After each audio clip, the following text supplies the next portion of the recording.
Hi, my name's Keith Cooper from Northlight Images. In this video I'm going to have a look at printing, print quality, profiles, what profiles do, some of the things they don't do, and why when you're trying to compare printers and prints and papers, an awful lot of the time people won't ever notice the difference. Now, I'm going to specifically, I'm thinking of the new Canon PRO-1100 here. This is one I've been asked about a lot. Now, at the moment, Canon haven't been able to get me one, but when I do, I will have a detailed review. I'll have all the techie stuff, as much detail as you want. I'll have numbers, charts, and things like that. Although, to be honest, they don't mean a lot to most people, and I very rarely take much notice of them myself. It's about the end results, the quality. Now, differences in prints. I was asked about ICC profiles, particularly because this new printer, this is the old Pro-1000 when I had one here to review. I mean, you can spot the difference a mile off. Now, this particular one has a new ink set, and that's where these questions are arising. Somebody even asked, they said, well, isn't it the job of good profiles to make prints look the same anyway and make them match the screen? Now, unpicking that, there's several things that are fundamentally wrong there. Profiles, the aim of profiling is not to make pictures look the same when printed. You've only got to look at prints done on two different papers. Now, when I had one of the big printers here, I did a review about looking at the differences between papers and why you might choose one over the other, because they are different. Profiles are not some way of, some way of producing the perfect result. Profiles help you get better results, more predictable results. They help you get things right first time more often. They don't absolve you of having to think, will this picture look better on one paper or another? Now, that's something that you can't measure. That's up to you. That's a matter of what you think looks good. Now, this particular printer here, obviously new ink set. As I said, this is the old one when I was doing some profiling, and I will be doing lots of profiling when I get the new one. I can see this is one of Canon's pictures for their marketing pictures, and I can see why they've chosen the picture they have. Looks like Santorini, the deep blues, the blue sky, the blue water, the blue everything. That's because one of the areas they're pushing on this printer is much improved blues. Now, much improved. Always be wary of that when you see it in any form of marketing communications, because to be honest, there has not been that much difference in the overall quality of prints produced by better quality printers for a few years. All the big changes have gone, it has plateaued. Now, there are differences, and I'll come to this when I do the reviews and things, but people are going, oh, the blue is so much better on this one than the old one. Well, first of all, that always makes me suspicious, because for the blue to be so much better on this printer than it was on this printer, this one would have had to be something wrong with it. Now, I remember testing this, and it's a great printer. In fact, it's such a great printer, Canon kept all the internals, absolutely everything in it, even the print head, and produced this the 1100. There is not much difference between them. So don't expect anyone who tells you, oh, this is a great new printer, get rid of your old 1000, get one of this because it's so much better. I'm going to say they don't know really what they're talking about. That, or they're trying to sell you a printer. Always remember that comes in as well. Now, the blacks on this, because the change of the black ink on matte papers will make slightly deeper blacks on this. Now, I'll come back to how you tell the difference and whether it really matters in a moment. But essentially, you've got deeper blacks on this on matte art papers. And remember, profiles are not about making things look the same, so it will look better on some papers, and it will also depend on the image. It'll also depend if you're printing, say, black and white, whether you use the black and white print mode, whether you use profile, all sorts of stuff like that. But those are things I cover in all the reviews, and got lots of videos about that as well. So I'm looking at this one here. What do I expect from it? Well, I never expect that much from a printer because I like to be surprised. I don't like to have too many assumptions and be too biased by the marketing coverage. Now, yes, the prints are supposed to be more resistant to scratching, but I'm going to say that most prints, if you're careful with them, that's not something that's really aimed at most of the kind of users I would be talking to for a printer like that. They're going to be interested in that, bigger gamut thing. Bigger gamut must be better. Well, not necessarily. Probably. Now, I always use this test image. Now, it's downloadable from the Northlight site. I always use this test image as the first proper colour print I make after I've made profiles like this, because the combination of looking at the colours on this coloured sheet here and the colours and the black and white on here tell me an awful lot about how that printer is working with that paper, with that particular profile. Now, there are ways of interpreting profiles as well, so I won't not go into it here, but rendering intents, they make a difference to how pictures look. Anyone who says it's about making things match the screen, forget it. You can never match a screen and a print. Doesn't mean you shouldn't try, but you just have to accept the two different things. Yeah. So this one here, yes, I'm going to try and get this one printed, this image printed on a Pro-1000 as well as the 1100, because you'll notice this has got a lovely strong blue in it. I'm curious to see how this blue and other aspect colours differ between this printed on this and this printed on this one here. Will there be a huge difference? Well, if there's a difference that I can show in a video, I will be pleased, obviously, because people are going, oh, look, you can see the difference. But I would be slightly surprised because, as I said, for this to be so much better, this one has to be bad or worse. And nothing about testing this printer or what I've heard about people using it in between, will ignore ink cleanings and things like that.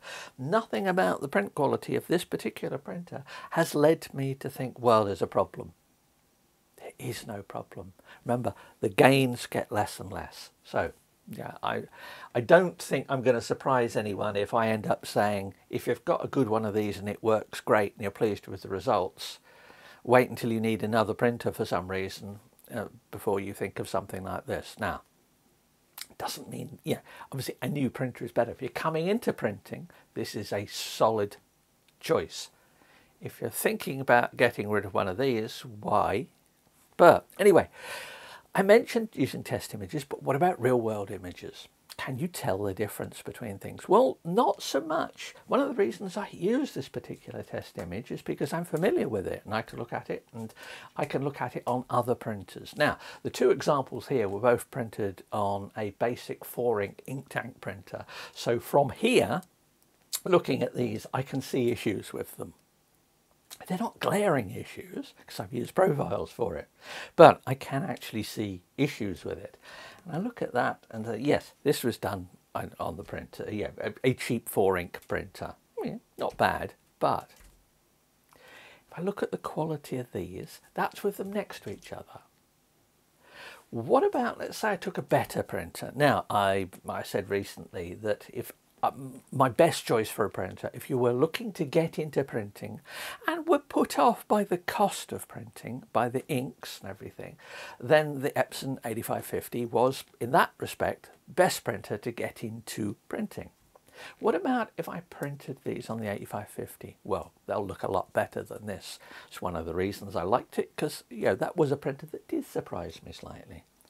Are the blues on that deficient in some way, say, compared to... Now, I haven't seen this, so I don't know. Let's say, are the blues on this in some way deficient to this one here? Or let's say a Pro-300 or a Pro-200, which I've tested. No. I can measure differences between them. And if I put them next to each other, two prints done with different printers, same paper, optimal profiles. If I put the two, I might be able to see a slight difference. Will I be able to show the difference to you on the video? It's highly unlikely. that it'll show. The vagaries of recording colour management stuff on video of that, they far outweigh any minor differences. Okay, we've said I can see some differences between the two here and that. I'm looking at them in fairly consistent lighting. What about if I put this one on the wall, one end of the office, suitably well lit, this one, the other end of the office, suitably well lit. If I look at them and walk between, because I didn't know this test image, I might notice a feature of one, go back, look at it and see a feature of another and think, yeah, there's a slight difference there.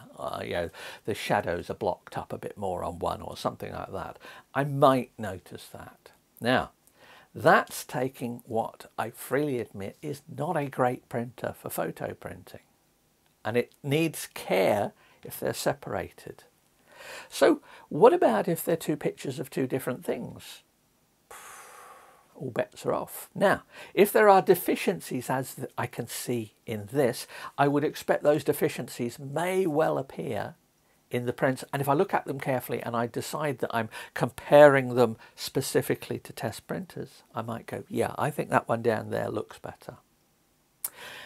Now, if I've got two different pictures here, now if I then ask somebody to come in and say, see that picture down there, see that picture there, which one is the best print? Ah, now I'm talking about something entirely different. That person, it depends what they like, whether they like a particular subject, whether they dislike a particular subject, whether they like black and white, whether they prefer colour.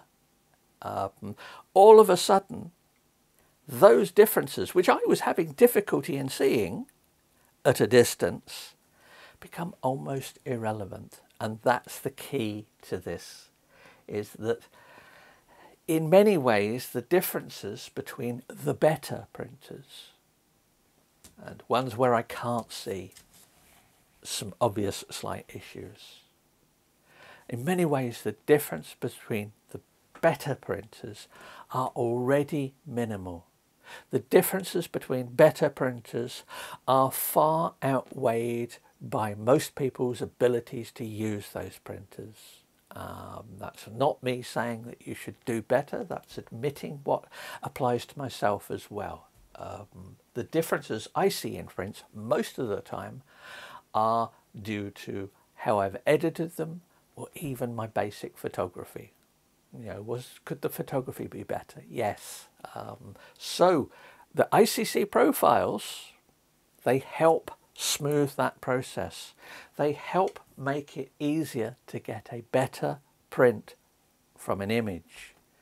They don't magically fix things.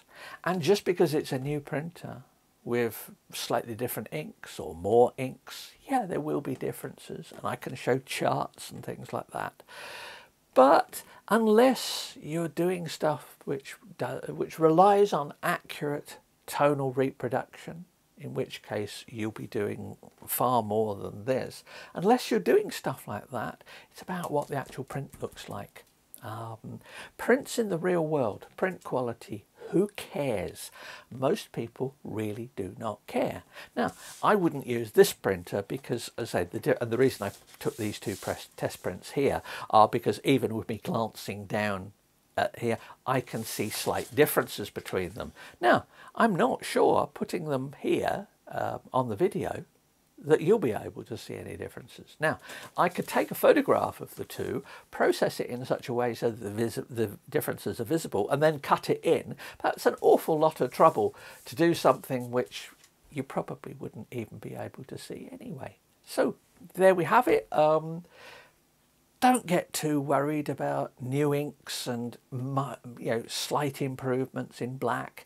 Anytime someone uses the term DMAX, always be prepared to appreciate you may be hearing something from someone who values the numbers over a good photo, or at least makes the, what is to my mind, basic error of saying that you can characterize the numbers and therefore say X is better than Y. You can in certain very well-defined areas, but in general, any good printer is better. Is this better than the P5000 I've got here? It's different. It's a different printer. This has got roll papers. It's got a cutter and things, which this hasn't.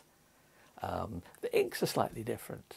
If I print something on each of them, can I spot the difference? Yeah, probably. But that's because I know what I'm looking for. So really, how much difference is all of this to you? Probably not a lot. Don't fool yourself by thinking, oh, if only I got a slightly better printer, my prints would look better. I'm going to say 95% of the people who think that, unless you're talking about a better printer than a not very good one, 95% of the people who've already got a good printer who think, oh, I need a better printer, you're wrong. I'm fairly confident about that.